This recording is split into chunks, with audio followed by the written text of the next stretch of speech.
अस्सलामुअलैकुम students.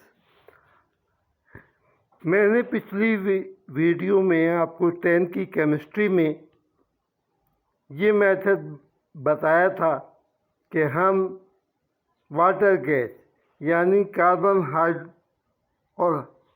Monoxide और hydrogen के मिक्सचर से किस तरह से कार्बन मोनोऑक्साइड को अलग कर सकते हैं। तो इसके दो तरीके के बारे में आपको मैं बता रहा था। पहला तरीका मैंने आपको ये बताया था, उसका नाम था पहले तरीके का नाम था लिक्विफिकेशन, यानी लिक्विड बनाकर मिक्सचर। लिक्विफिकेशन के लिए हम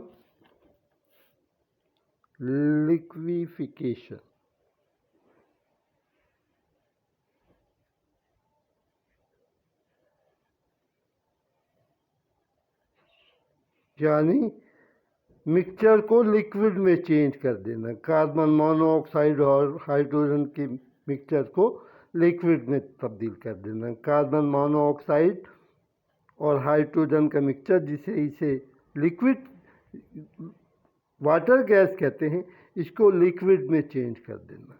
इस मिक्सचर को लिक्विड में चेंज करने के लिए इसको हम -200 डिग्री सेंटीग्रेड पर हाई प्रेशर पर कोल्ड करते हैं, ठंडा करते हैं, जिससे कार्बन मोनोऑक्साइड जो होती है ये लिक्विड में चेंज हो जाती है। कार्बन मोनोऑक्साइड लिक्विफाइड हो जाती है, यानी लिक्विड में चेंज हो जाती है, और हाइड्रोजन बाकी बच जाती है। लेकिन इस मिक्सचर में, यानी कार्बन मोनोऑक्साइड और हाइड्रोजन जो अलग हो जाते हैं, इसमें हाइड्रोजन में कार्बन मोनोऑक्साइड के कुछ ज़रात ट्रेसेस, थोड़ी मिकदार में कार्बन मोनोऑक्साइड बाकी रह सकती है।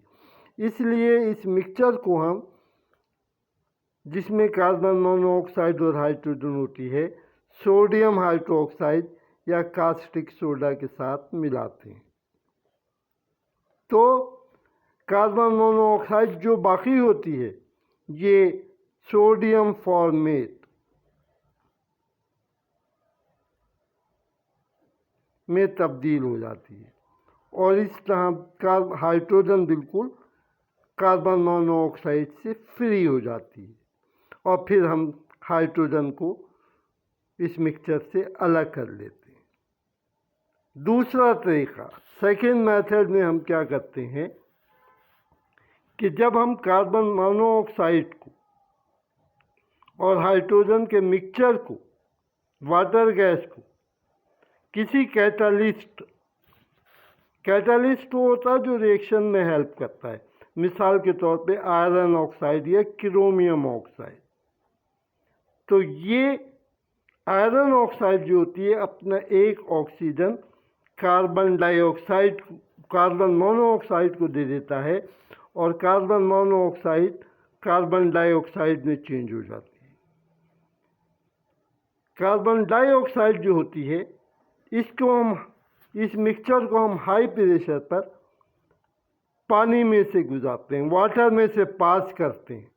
तो कार्बन मोनोऑक्साइड तो वाटर में सॉल्युबल नहीं होती, मगर कार्बन डाइऑक्साइड वाटर में डिज़ोल्व हो जाती है और हाइड्रोजन गैस अलग हो जाती है। इस प्रोसेस को हम ऑक्सीडेशन प्रोसेस या बुश प्रोसेस कहते हैं।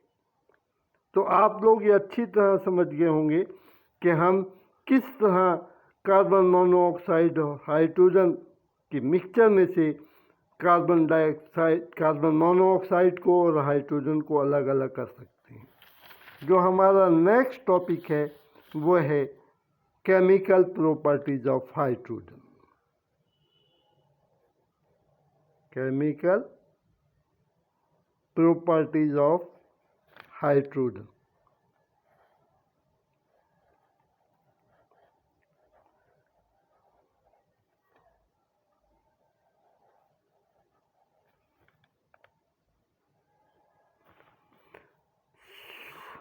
सबसे पहले है थर्मल डिकम्पोजिशन।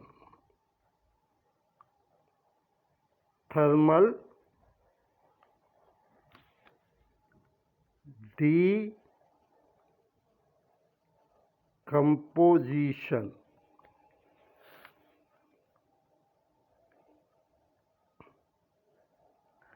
थर्मल डीकम्पोजिशन का माने होते हैं, थर्मल माने हीट और डीकम्पोजिशन माने हैं टूटना। तो किसी भी चीज़ को हीट देकर तोड़ने को हम थर्मल डीकम्पोजिशन कहते हैं।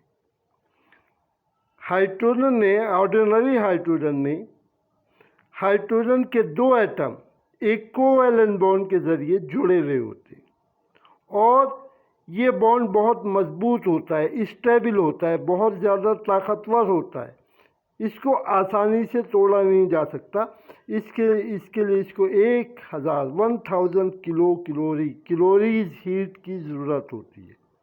जब हम हाइड्रोजन को इतने हाई हीट देते हैं तो हाइड्रोजन के एटम अलग अलग हो जाते हैं, दोनों एटम अलग अलग हो जाते हैं, जिसको हम एटॉमिक हाइड्रोजन कहते हैं। इसको यूं लिख सकते हैं, आप सही से यूं लिखें तो यहाँ से मुराद ये है कि यहाँ पे जो हाइड्रोजन के दो एटम जुड़े हुए थे, मिले हुए थे, कंबाइन थे, ये सेपरेट हो गए।